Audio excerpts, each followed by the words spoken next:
Going forward with a whole new attitude, auto companies and municipalities are working together like never before. Hello and thanks for joining us. I'm Laurel Hess and this is Comcast Newsmakers taping at the North American International Auto Show. Our guest today is Dearborn Mayor Jack O'Reilly. Thank you so much for joining us today. Pleasure to be with you. Well, speaking of a community, Dearborn, right. The city of Dearborn that has a large automotive presence, certainly you do. Ford and Dearborn sort of can be interchangeable, right? Well, yes. Long relationship has certainly been great and not so great over the years, but today things are better than ever. Yes, we went through together the struggles of adapting to the change that happened with the loss of value. I mean, what happened to the auto industry also happened to communities in terms of taxable value. And we decided a few years ago to see it more as a partnership and stop fighting over things and come together and look at each other's best interests. So what is the biggest impact on communities that perhaps rely on one or two major industries like Dearborn does when it comes to the automotive industry or Ford in particular? Well, one is of course the taxable value. We receive most of the funding we use to operate the city from property taxes, which include corporate.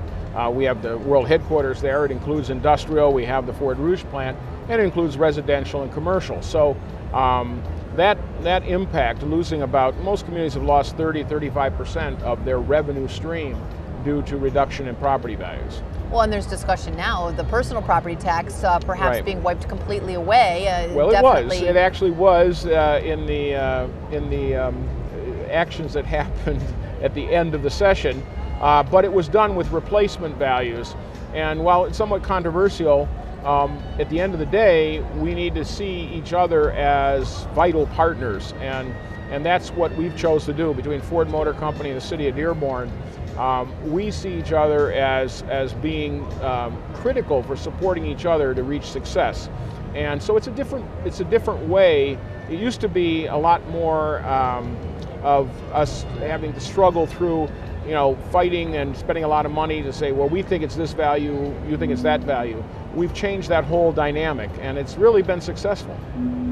So, in what ways have you changed it? What are you now maybe doing for Ford or for some of the other suppliers and folks that do business in your community, and how are they in turn helping you? Yeah. Well, because what we've done is instead of spending a lot of money on attorneys and appraisers, and those people won't be happy about it, but we've decided, let's sit down together and realistically figure out where that point is. What is real value? What are the good indicators of what should be the value?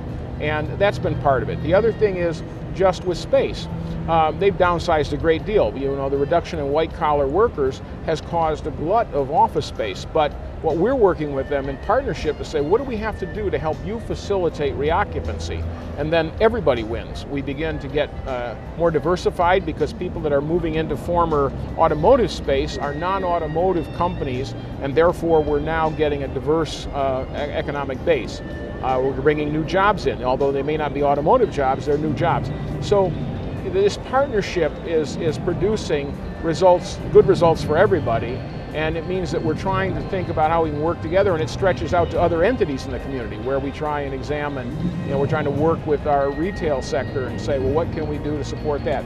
So it's really a look at one community trying to figure out what do we do to make everyone succeed, have everybody achieve their goals. Sounds like you're becoming more business friendly and the businesses may be becoming a little more city friendly, so it's good to hear. Thank you so much for joining us. Thank you very much. Today's Comcast Newsmaker was Dearborn Mayor Jack O'Reilly.